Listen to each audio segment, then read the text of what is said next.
Olá, o programa Justiça e Trabalho está no ar e olha o que tem nessa edição.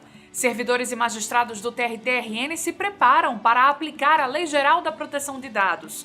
26 de abril é o dia do Juiz do Trabalho e nós reunimos 2 juízes do tribunal para debaterem sobre as experiências na Justiça do Trabalho. E ainda sobre este assunto a gente conversa com o juiz do trabalho Dilner Nogueira Santos. Ele vai explicar o que é ócio forçado. Não sai daí que o programa Justiça e Trabalho está começando.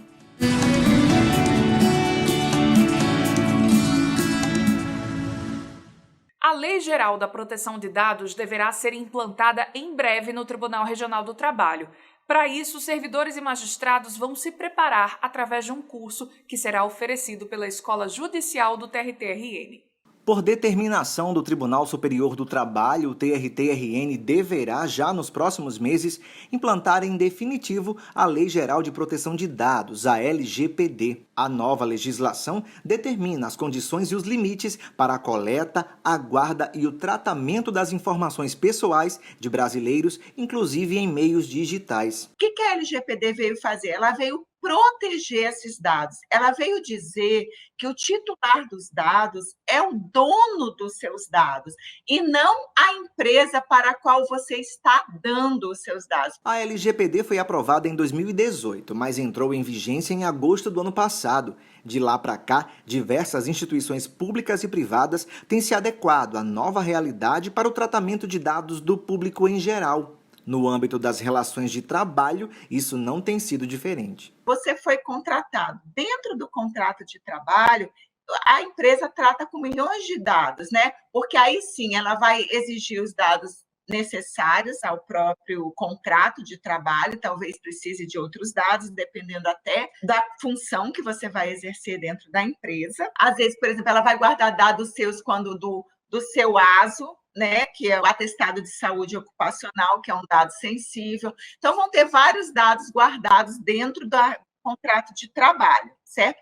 Quando o empregado sai, ela fica com esses dados, pelo menos alguns dados, e aí tem que haver também um mapeamento para ela saber quais os dados ela tem que ficar. Por quê? Porque se houver alguma ação posterior desse empregado contra a empresa, ela tem que ter esses dados para apresentar. Ainda segundo a doutora Simone Jalil, juíza do trabalho aqui no estado, atualmente a Justiça do Trabalho já registra mais de 130 ações referentes à Lei Geral de Proteção de Dados. Diante disso, o TRT-RN já tem realizado uma série de capacitações para se adequar o mais rápido possível a 100% do recomendado pelos órgãos superiores. Para isso, um projeto institucional foi pensado e tem sido colocado em prática. O projeto foi priorizado pelo Comitê de Governança e Gestão Estratégica e Participativa do TRT em março de 2021. Então, ele começou recentemente. A equipe do projeto é uma equipe multidisciplinar, formada por servidores da Divisão de Governança Institucional, da Assessoria Jurídica Administrativa, da Gestão de Pessoas, da Divisão de Magistrados, da Prestação Jurisdicional, do Escritório de Processos Organizacionais. E como o próprio nome diz, né, nós temos esse desafio implementar as medidas necessárias para o cumprimento da Lei Geral de Proteção de Dados, LGPD, no âmbito do TRT 21. Em resumo, diante das inúmeras mudanças tecnológicas ocorridas a toda a sociedade brasileira e também mundial, a Lei Geral de Proteção de Dados veio dar uma maior segurança a todos, isso nas mais diferentes esferas. E com relação às informações dos trabalhadores, os ganhos da implantação da lei são muitos. Em 26 de abril é comemorado o Dia do Juiz da Justiça do Trabalho. E para celebrar essa data, o programa Justiça e Trabalho colocou na mesma sala de videoconferência 2 juízes do trabalho com experiências diferentes e eles falaram sobre carreira, justiça e trabalho. Olha só. Para esse bate-papo, a gente convidou juízes de diferentes gerações. O Dr. Herman Hakrat, magistrado há 28 anos, e a doutora Estela Altran, que é juíza do trabalho há 5 anos. Eles começaram conversando a respeito de como escolheram a carreira de juiz. Como vocês decidiram assumir essa função de ser juiz? Eu, particularmente, sou neta de juiz do trabalho, meu avô era desembargador do trabalho no TRT do Ceará, e já trazia essa vontade de família de que eu seguisse a carreira. Durante o curso de Direito, eu passei quase que o curso inteiro trabalhando nos juizados especiais, aqui em Natal. E eu acho que o processo do juizado é bem semelhante ao processo do trabalho. Então, eu sempre estive junto ao judiciário, quase a faculdade inteira. Eu fazia faculdade quando eu fiz o concurso para o TRT 21 como servidor. Na verdade, eu ingressei no TRT 21 como servidor em 1992, quando o tribunal abriu. O tribunal abriu dia 16 de junho, eu entrei, tomei posse 25 de junho. E 11 meses depois, no primeiro concurso, eu me inscrevi e fui aprovado no primeiro concurso para a magistratura do TRT 21. Eu ia perguntar para vocês em que pese todas essas diferenças e muitas vezes a dificuldade de acesso das pessoas ainda ao judiciário, como vocês acreditam que a população enxerga o magistrado? Eu acho que toda relação de poder é uma relação complicada sob a ótica de quem vive fora dela, né? Então, assim, se enxerga muito hoje a questão de magistratura, que é um equívoco muito grande, porque um país sem justiça é um país que vai para um caminho extremamente danoso e perigoso. Então, a gente precisa enxergar esta figura de exercício de magistratura, por exemplo, como algo que se presta a manter a paz social distribuindo a equidade da justiça. Eu acredito numa verdadeira desmantelamento das instituições, né? Então, se busca um descrédito da justiça. E eu acredito, como você falou, que em não havendo justiça, não há Estado democrático de direito. A justiça é a última porta que qualquer cidadão tem para que seja a Constituição seja efetivada, para que os direitos sejam respeitados, é a última instância para respeito da dignidade, é o fim, né? Seria a última porta. Então, realmente, como a irmã falou, esse desmantelamento, essas fake news, na imprensa ou nos meios de comunicação, nas redes sociais, o desmantelamento dessa própria instituição de justiça, ela é muito deletéria para todos nós, né? Não só para o judiciário como um todo, mas para toda a sociedade. Se nós não tivermos um guardião da justiça, um guardião da Constituição efetivo, não existe Estado democrático de direito.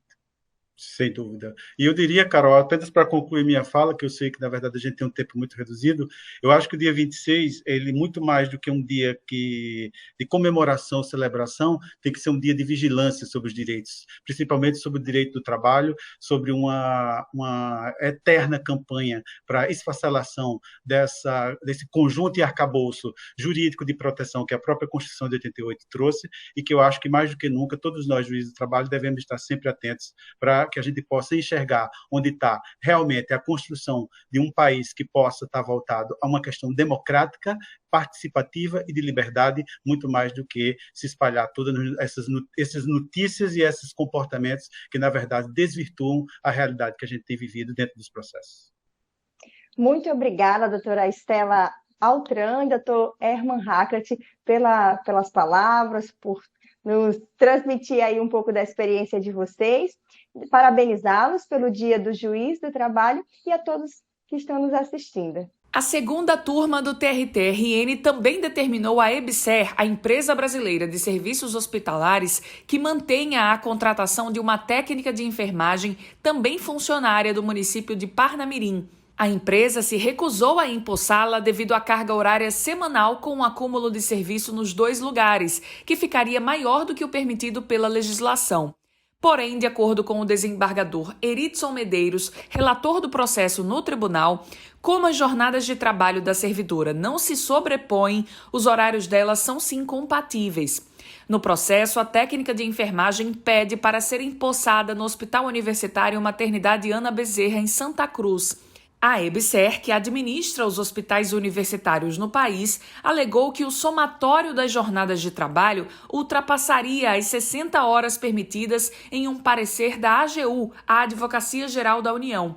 Para ela, contratar a autora do processo implicaria em contrariar normas trabalhistas, como aqui determina que ela tenha direito a um intervalo entre as jornadas e ao descanso semanal remunerado.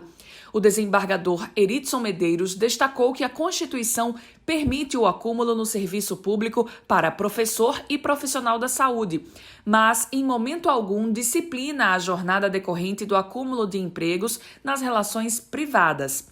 Ele citou a jurisprudência do Supremo Tribunal Federal, além de parecer mais recente da própria AGU com este mesmo entendimento.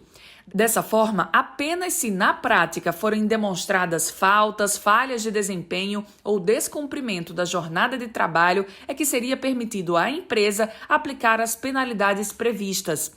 A decisão da segunda turma foi por unanimidade e manteve o julgamento inicial da Sexta Vara do Trabalho de Natal. Agora a gente vai para o intervalo e, na volta, continuamos falando sobre esse assunto em uma entrevista com o juiz do trabalho, Dilner Nogueira Santos, da Sexta Vara do Trabalho de Natal. Ele vai explicar o que é o tal do ócio forçado. Não sai daí que a gente volta já.